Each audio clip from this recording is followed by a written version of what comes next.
Hi everyone, I'm Mike and this is the Sunday Art Show. This week I'm going to do a plein air surreal watercolour painting, and this was inspired by a trip to King Square in Bridgwater. Bridgwater is a town in Somerset, which is the county next to Devon, and Devon's where I live.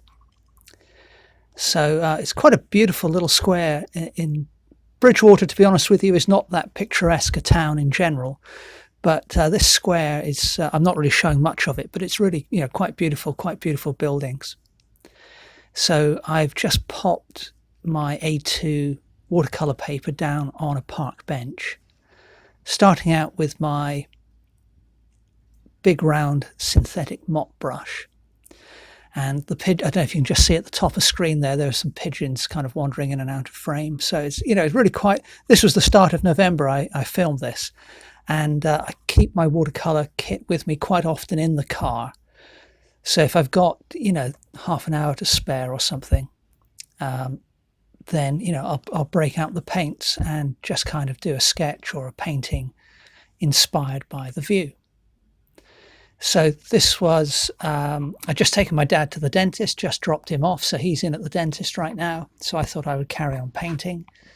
And you may remember I've actually been to this location before for the very same reason, actually, but just a different view. So last time I was here, I was painting people. This time I thought I'd paint the scenery. So I put in a quick wash for the sky, leaving some parts of the paper unpainted. And now I've mixed in some burnt sienna with some of those blues. And you can see I've just put in the silhouette of the buildings. And, I'm absolutely not trying to replicate the scene exactly, just trying to be inspired by, what's going on in front of me. And then the idea is I'm going to add a little bit of a surreal twist to proceedings. But for now, I'm just mixing up some yellow, and I want to capture this big tree on the left.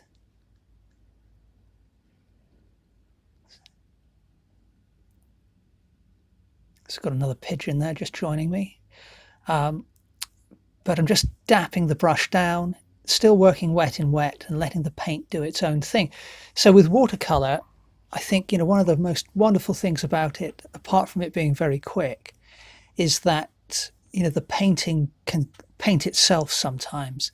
And one of the things I've been enjoying more and more recently is using that characteristic of watercolor to create surreal scenes and paintings, and not getting too hung up on trying to control the watercolor, which is pretty much impossible to do in my experience. So we'll come back to that in a second. So I just thought I'd show you briefly, this is my little setup today. So I'm just on a park bench and I'm standing behind the park bench when I paint. And while I wouldn't want to do this, you've got to sort of bend over a little bit to paint on the paper, which is down flat on the seat of the bench. I wouldn't want to do it for hours and hours, but it's actually surprisingly, a surprisingly nice and convenient way to work, actually. Almost better than an easel for a short period of time, I found. Okay, well, we've got that yellow down for the big tree. So now I'm coming in with some rich greens. And even though I'm working wet in wet, I'm trying to vary the way I apply the brush to the paper, just so that I don't get too repetitive a mark. And obviously working wet in wet is going to help with that, because the way the paint merges into other colors is going to be pretty random. But now I've switched to my oval round brush, and when that's all frayed out, that gives some nice random marks as well. So putting a variety of marks in here, the kind of the wispy marks I'm getting with this brush, and then the more rounded marks that I get with the synthetic mop brush.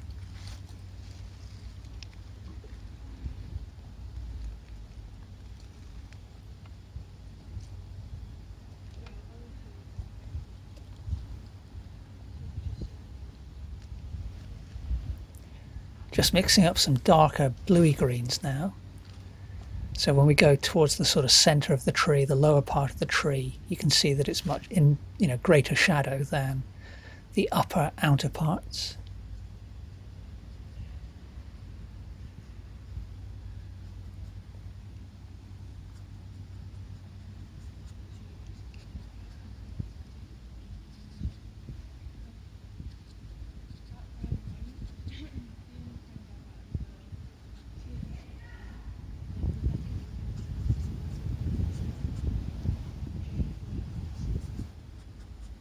And really, I find it's best not to think too much about how you're making the marks.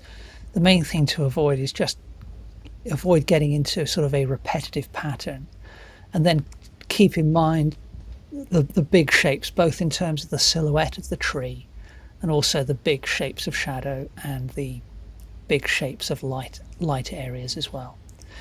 But what I'm doing now is I've just mixed up, I've put in some alizarin crimson and some blue, and just mixed up some even darker colour. Gone back to the round mop brush.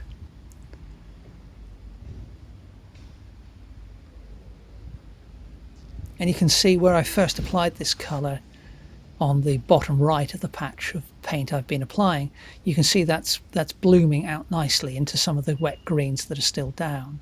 And what I'm doing right now is putting in some branches or little parts of branches just peeking through the foliage.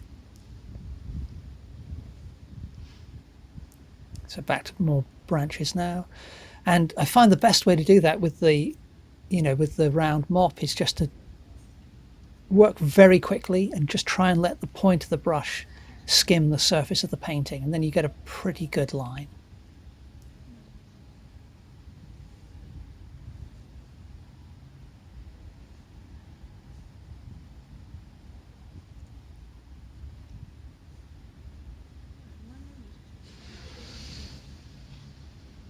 Then we can use that same colour for the trunk of the tree.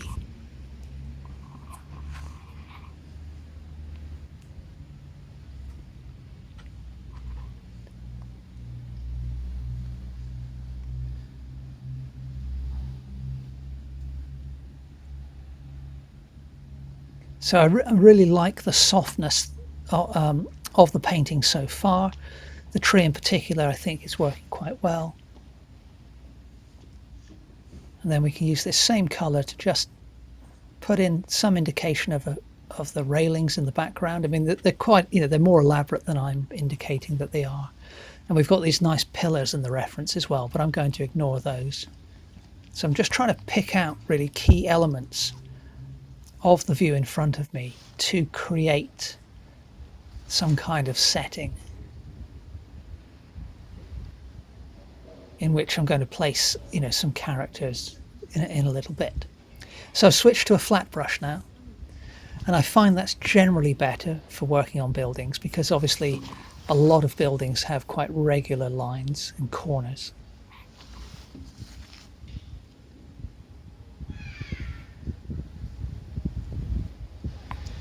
And again, it's a beautiful building on the right. I think I quite like this style of architecture, but quite a lot of architectural details that I'm going to ignore. I just want to get the basic structure of the building. And here that you can see the flat brush is kind of split into multiple parts, and that can be quite a good thing actually. So when you put the bristles down on the paper, you don't get just a continuous block or a continuous strip in terms of the brush stroke you put down. You actually get 3 or 4 separate ones, but all nicely parallel. And I think that's quite a nice way to draw and paint actually, is to use a slightly frayed brush. Or you could even take a flat brush that you're not worried about ruining and just cut a little notch out of the center, or maybe 2 notches, so you've got a kind of a triple stripe or a double stripe brush ready made.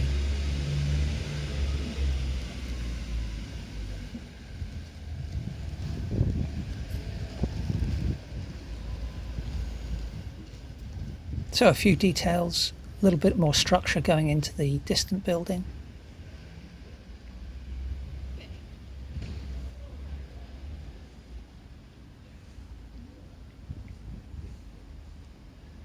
You can see how the flat brush works really well to give you a nice narrow line if you slice the edge of the brush across the paper.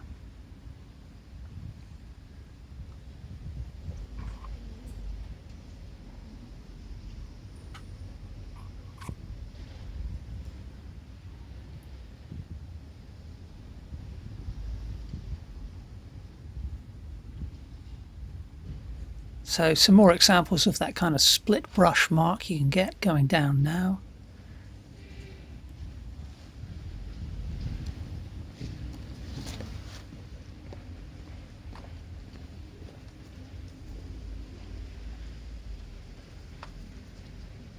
one of the great things about working, with relatively restricted time is you don't have too much time to think about things too much. And I think that can often produce interesting results. I'm all for taking a long time to consider my work, and say with my portrait painting, for example, I often spend several hours working on those. But there's something very freeing about just letting your imagination run wild, letting the watercolor run wild, not being constrained by the conventions of what one should normally paint for a landscape or a cityscape or whatever you want to call it, and just kind of playing really and seeing what happens.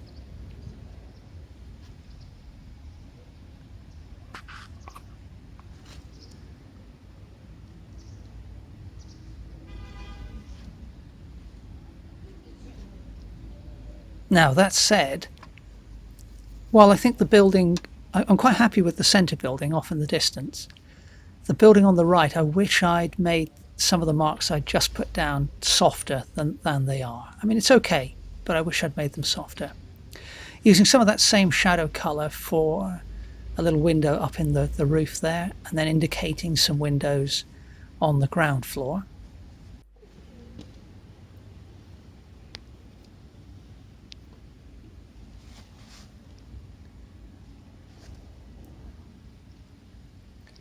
Then back over to the main building, putting in some lines to just suggest some tiles on the roof. Again, I'm not sure that was the best move for this particular painting, but again, okay. But with the benefit of hindsight, I think I would have kept all of the marks on this building softer, or used more dry brush, I think, for the marks I'm putting down now.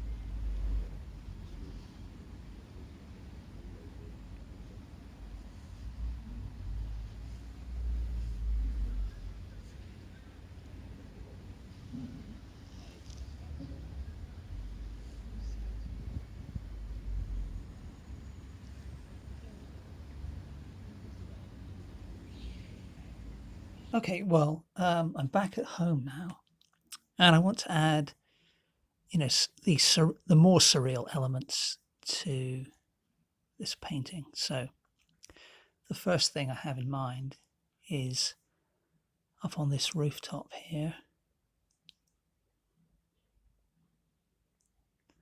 So if you saw my videos from a few weeks ago, I did a series of plein air surreal paintings down at the coast. And those featured men in suits, basically. So I thought I would continue that theme.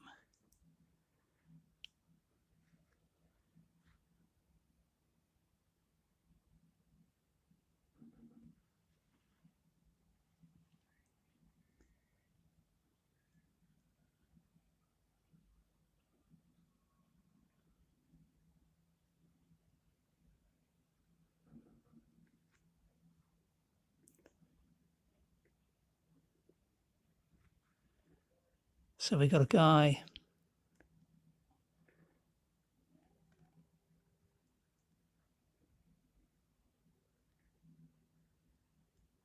standing on this rooftop for some reason.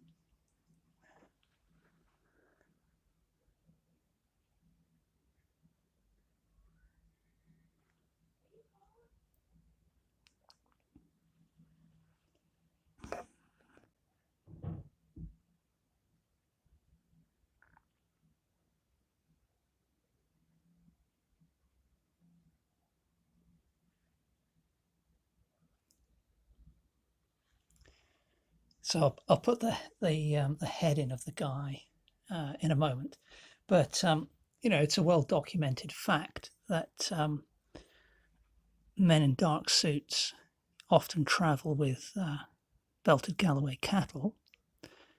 And when I say well documented, I mean that it's well documented by me and my rather unusual imagination here. So the coastal plein air surreal paintings featured not only men in suits but some belties as well. So again, we'll continue that theme. And why not have a belty up on the rooftop?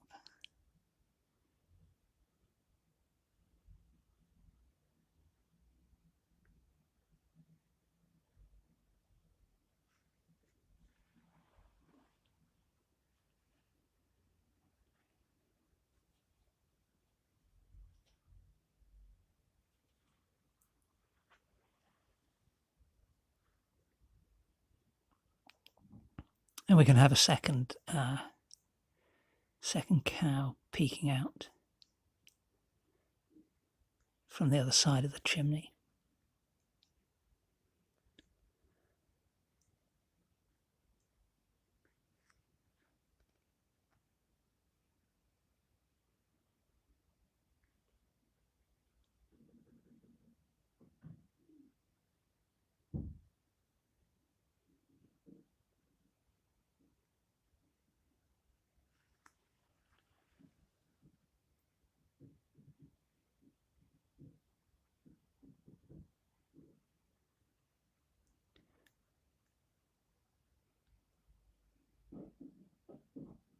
Change colour to add a little bit of a head in. I've made the guy a little bit, shorter and squatter than I intended, really, but I think for the purposes of what I'm doing, that's okay.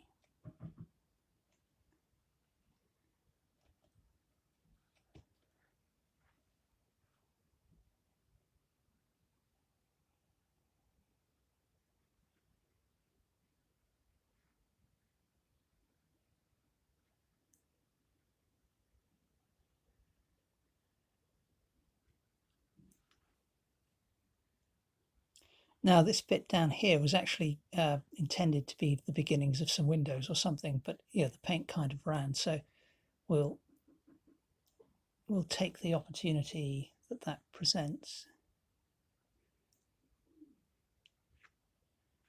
and we'll convert that into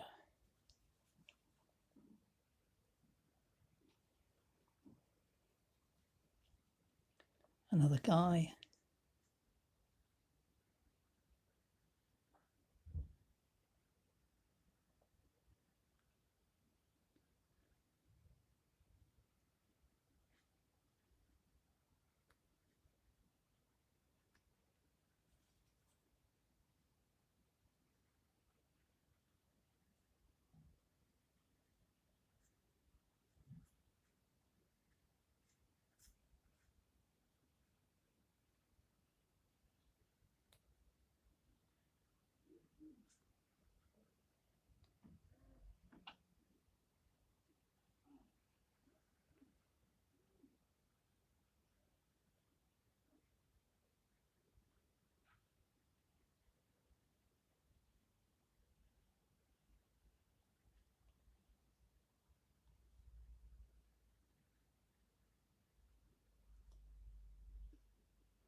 And then over on the left here,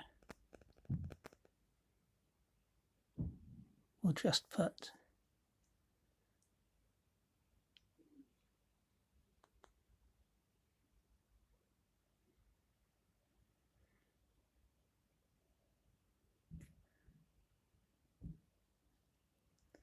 one more belty.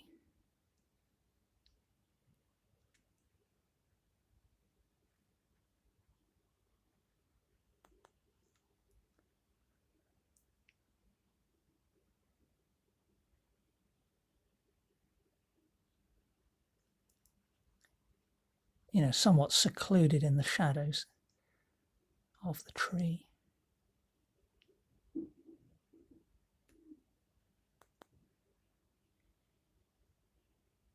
Belted galloways and suited men complete. Let's take a look at the final painting. Now, I'm not sure, I may end up adding a few little details to the belted Galloway cattle because I've created them in a very, very simplistic form so far. I'm not sure about that, so I'm going to think about that before I make a decision. But on the whole, I'm quite happy with how unique an image I've created here. I think my favourite part is the guy in the foreground, which, you know, as I mentioned earlier, resulted from just those patches of paint which kind of ran unintentionally. And I like that idea of just kind of making something from something which went a little awry. But on the whole, I feel the painting has quite a storybook quality to it, and you know, a certain amount of mystery to it as well, because it's quite, you know, it's quite a bizarre scene, really. You know, why are these cattle and this guy up on the roof? And in the middle of town, no less. So, you know, all very strange, but, you know, good fun to create. So I hope you've enjoyed this one. Please remember to like, comment, and subscribe. And thank you very much for watching.